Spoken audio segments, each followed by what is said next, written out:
আউযুবিল্লাহি মিনাশ শাইতানির রাজিম বিসমিল্লাহির রহমানির রহিম।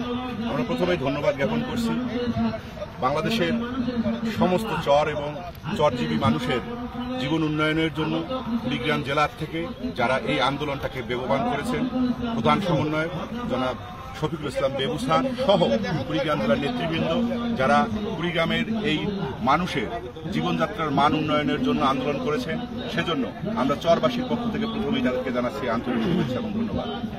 আপনারা জানেন চরের মানুষ বিভিন্ন সমস্যায় জর্জরিত, বিভিন্নভাবে চরের লোকজন ব্যক্তিগত প্রচেষ্টার মাধ্যমে চরের জীবনযাত্রাকে সহজ করার চেষ্টা করছে, কিন্তু সরকারি পৃষ্ঠপোষকতা ছাড়া এই প্রচেষ্টা কখনোই পূর্ণতা লাভ করবে না।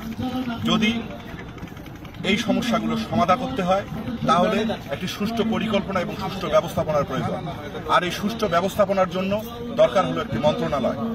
এই চরের মানুষ, তারা এই দেশের মানুষ, তারা এই দেশেরই জনগণ, তাদেরও অধিকার আছে। এদেশের স্বাভাবিক মানুষ সমস্ত অধিকার যেভাবে লাভ করে তাদেরও এই লাভ করার অধিকার আছে।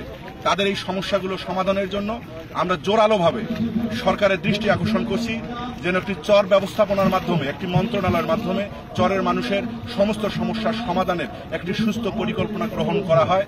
এই আশাবাদ ব্যক্ত রেখে আমি আমার সংক্ষিপ্ত বক্তব্য শেষ করছি। ধন্যবাদ সকলকে।